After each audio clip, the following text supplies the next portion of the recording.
Hey guys, this is Spazman13579 here, and as you can probably hear, I have sound, finally, hooray. Yes, 5007 is completed, and I have sound in it. I'm going to be explaining what is in this, and how it works and everything just in a second, but first of all, in this update, we're going to go through what has been done to the layout itself.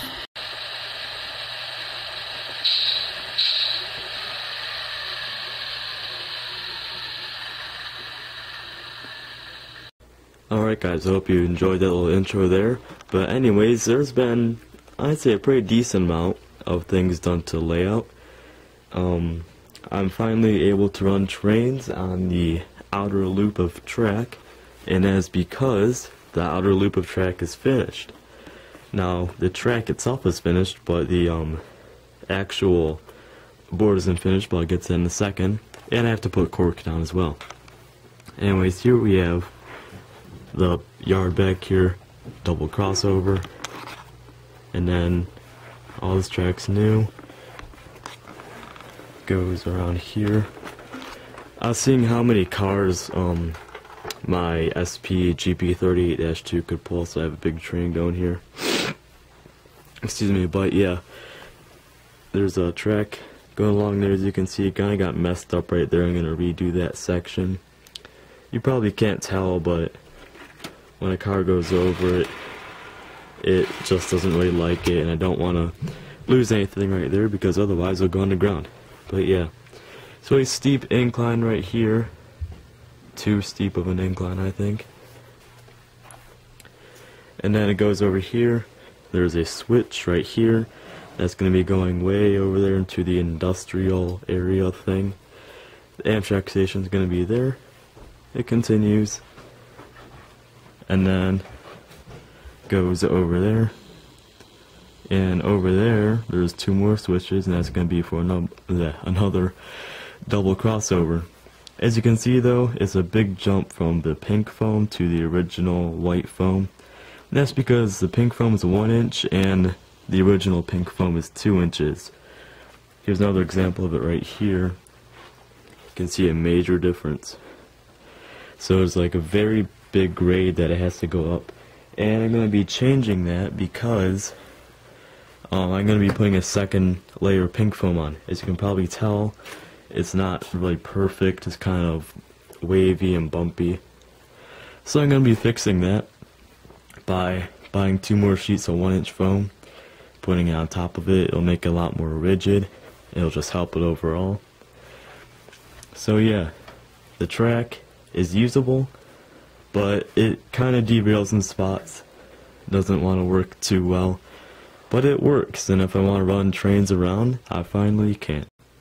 Every single piece of flex track that I got, including a few more 2-foot sections, and I think it was 15 number 6 switches and 5 number 4 switches, cost me $10 total. It is crazy. I got it at the train show this weekend. I asked the guy because I really needed track, and he said $2 for everything. So I'm like, or $10 for everything. So I obviously bought it. Cannot talk this evening, but yeah, I bought it all, and it's working good so far. All the track is nickel silver. It's kind of like the original Atlas nickel silver track or flex track. And all the switches are brass. They're not nickel silver switches, but I really don't care because they work perfectly fine for me. I will say they're not as nice as my Pico switches that I've had, but nevertheless they do work. They are not bad or anything, they're just not really good, so I can live with that. Speaking of train show stuff, here's another thing. It looks really blue right now. It shouldn't look like that. If I move into different light, it should look better. There. But it is a Conrail 10th anniversary placard for employees. I got it from a guy who just gave it to me for free. I was looking at some of his stuff, and then he just told me, hey, take it for free, so I did. It's really nice. It's a gold-plated piece of metal, medallion kind of thing. There's a note on the back.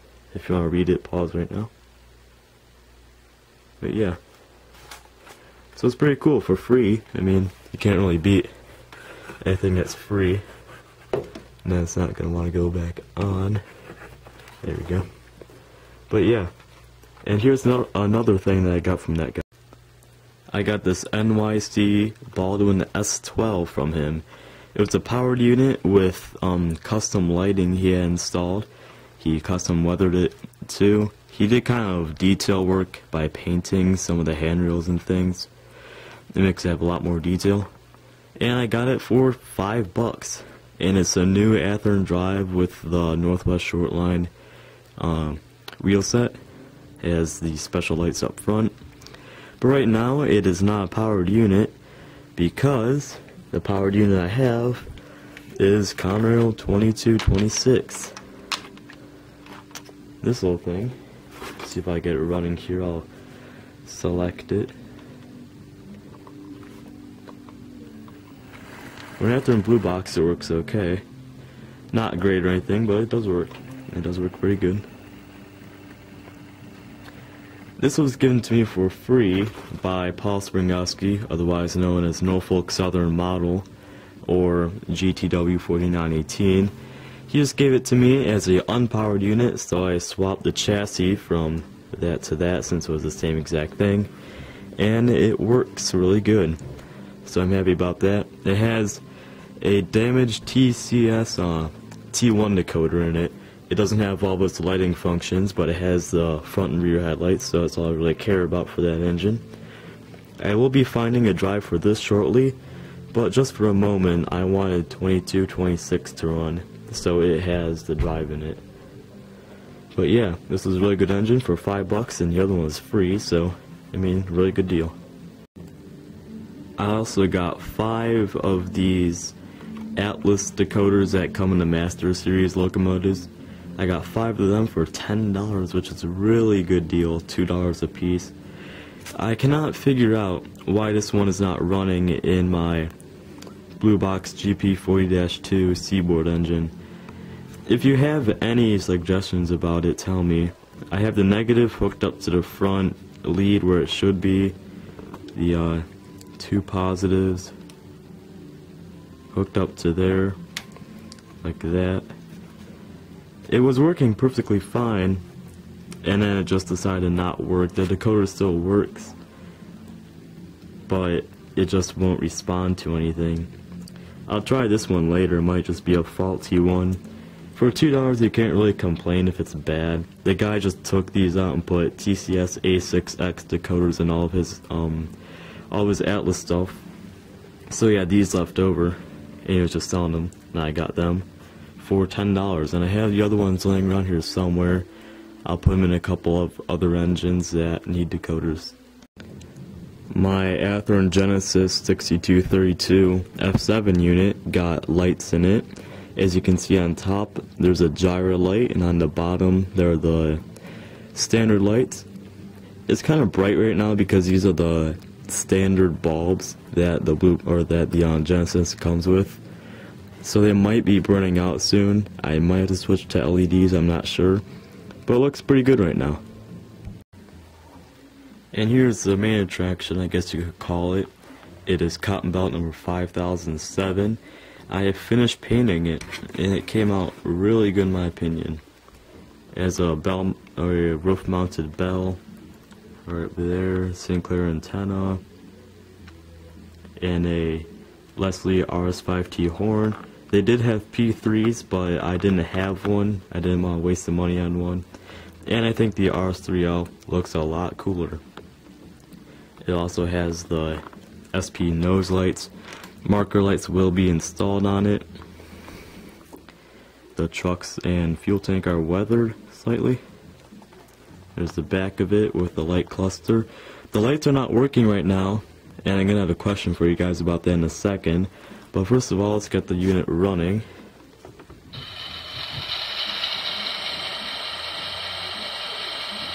That was the startup noise.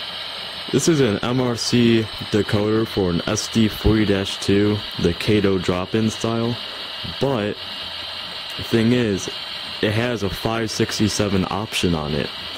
Here's the standard SD40-2 motor. you can hear the difference. And there's the 567. So yeah, you guys can tell me if I'm wrong or not, but I think this is an RS5T horn.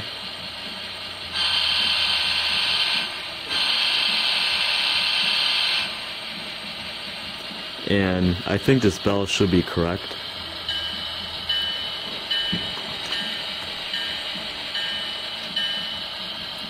But yeah, and there's a bunch of different functions on here.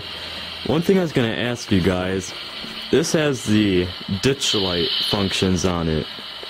And when you press F2 for the horn, they would turn on and flash like the normal the Kato SD40-2.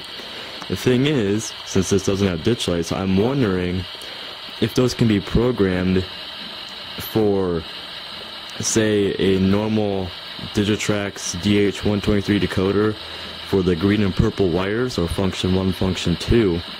I'm wondering if that can be, or if they can be used as that kind of lighting function. So again, this is the MRC SD40-2 Kato drop-in style decoder. If you have any info about it, please tell me, because I really want to get the gyro lights and the nose lights and the marker lights to be working on this. I think that'd be really, really cool. So yeah, otherwise this engine came out really good. I had to put the speaker inside the cab. You can't really see it too much. I had a little bit of cab interior on it that I had to take out, but otherwise that speaker will not fit inside of the fuel tank or anything, so that was the only spot I could put it at, because it's a oval or a round speaker, and that's the only spot I could go to. But yeah, I guess I could play a couple more things on it. There's the coupling. That's a sand release, I think. You can't really hear it too much, but you might be able to hear it, but that's the dynamic brake thing. There's the coupling and air release. There's an air release function. I have the manual notching on it, so F9 makes it go higher. I'll let you listen to it all the way up to notch 8.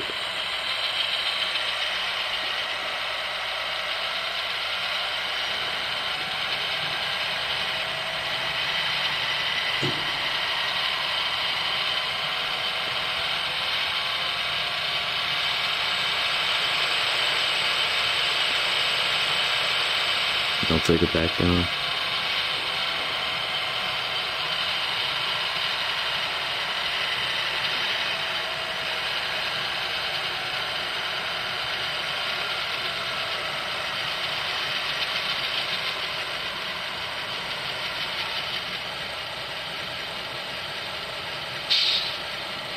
So yeah, that's all 8 notches on it.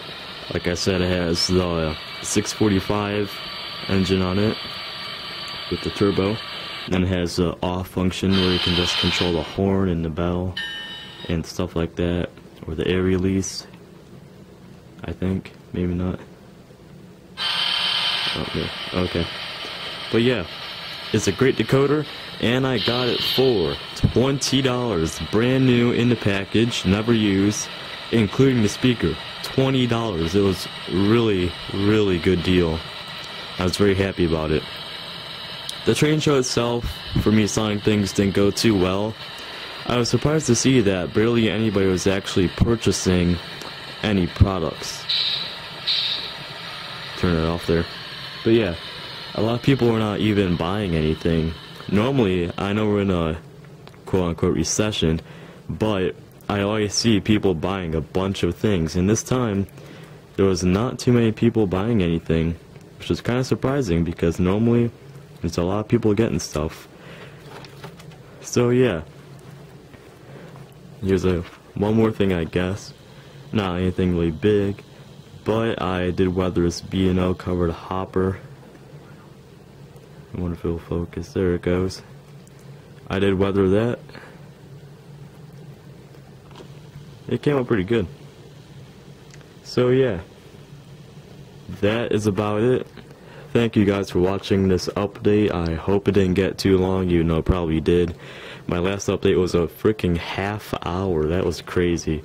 I did not know it was going to be that long. That's what she said. Alright, thanks for watching, guys, and I hope you enjoyed it.